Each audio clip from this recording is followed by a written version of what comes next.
Good morning everyone! Ito po ang The Mindful Tito Podcast with me, Pop-Up Cardenas, where we share tips and lessons on having a better mindset as we grow older and becoming a happy human with a healthy mind. FYI, I'm here to share my life experiences, successes, and failures. The information presented in this podcast is to inspire people. I recommend seeking guidance from experts such as mental health advocates and other experts in the chosen field. But rest assured that all your feedback, comments, and suggestions are important to me to improve my content moving forward.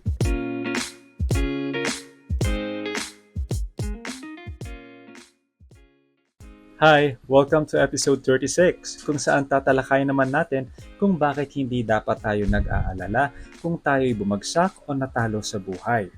Ano ba ang benefits when we hit the rock bottom? Kung saan ang sitwasyon natin ay walang-wala, zero, at naroon tayo sa pinakailalim ng pagkatalo sa buhay. This episode is my personal experience 12 years ago where I had this fatal illness called the Steven Johnson syndrome that crippled my overall health and put my life hanging by a thread. Because of my fatal illness, doon ako nagkaroon ng realization.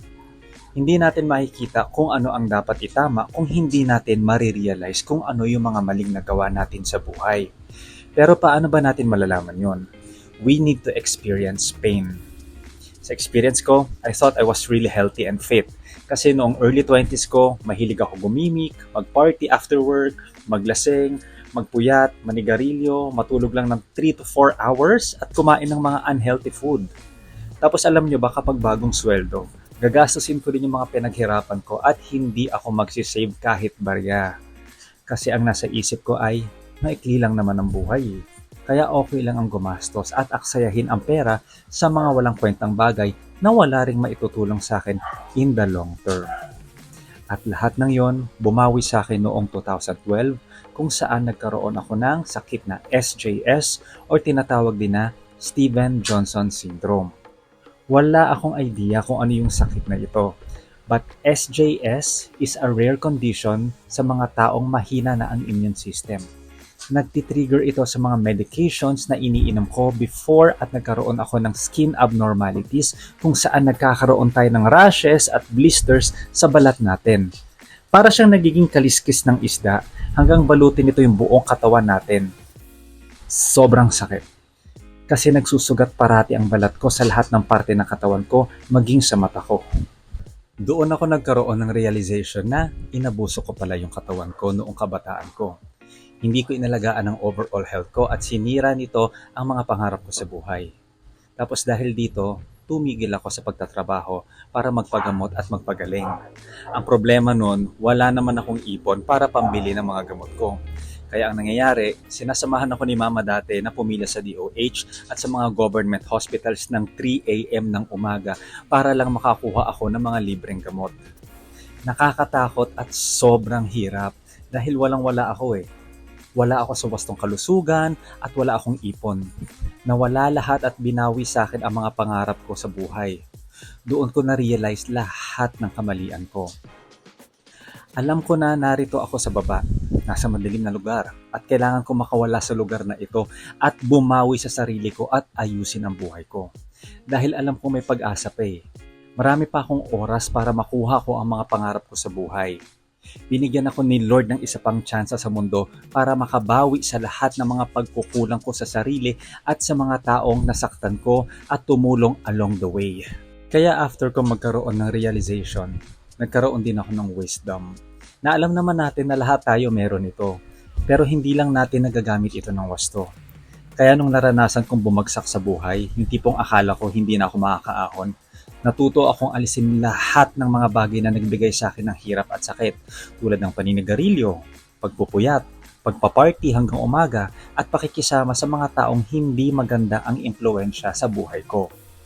Kaya nung panahong bedridden ako at hindi ako makabangon, itinuon ko ang sarili ko sa mga bagay na magpapagaling sa akin tulad ng pagbabasa ng self-help books or self-development books, pagsusulat ng mga tula kasi yun yung talento ko eh. pagtulog ng maaga at pagkain ng mga masustansyang pagkain tulad ng gulay.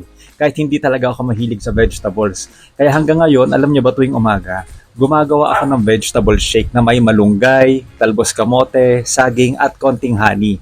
At ito ang nagiging almusal ko. Pero dahil din sa experience na ito, natuto akong makipag-usap ng tama sa mga tao. Dahil dito, mas lalo kami naging close ng pamilya ko.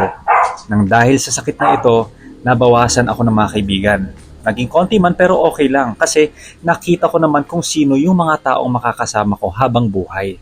Nawala man sila, pero may mga dumating pang mga ibang tao at mga bagong kaibigan na makakasama ko sa tamang direksyon ng buhay.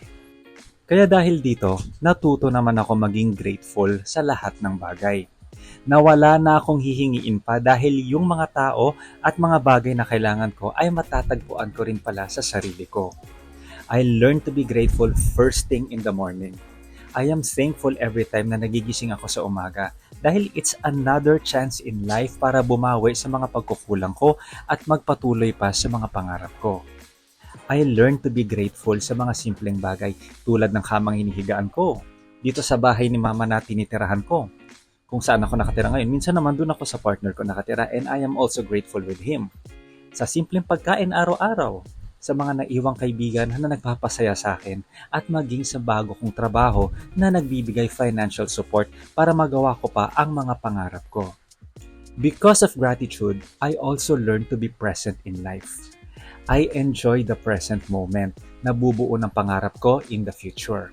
I am not thinking about my regrets from the past or mag-worry sa future. Instead, nakafocus ako sa anumang ginagawa ko ngayon at kung ano pa man yung darating sa akin. Oo, may mga pangarap at goals ako in the future, pero hindi ako nakafocus doon. Nakafocus ako sa mga bagay na nasa harap ko ngayon and just enjoy the moment. Dahil alam ko, these small actions will compound over time na bubuo ng kinabukasan ko. Kaya importante na may kaalaman tayo kung paano aalagaan ang ating overall health tulad ng physical, emotional, mental, spiritual, and financial health. Dahil kapag inalagaan natin ang 5 bagay na ito, siguradong meron kang peace sa sarili at magiging maganda ang kinabukasan natin. I also learned to be compassionate noong nasa rock bottom ako.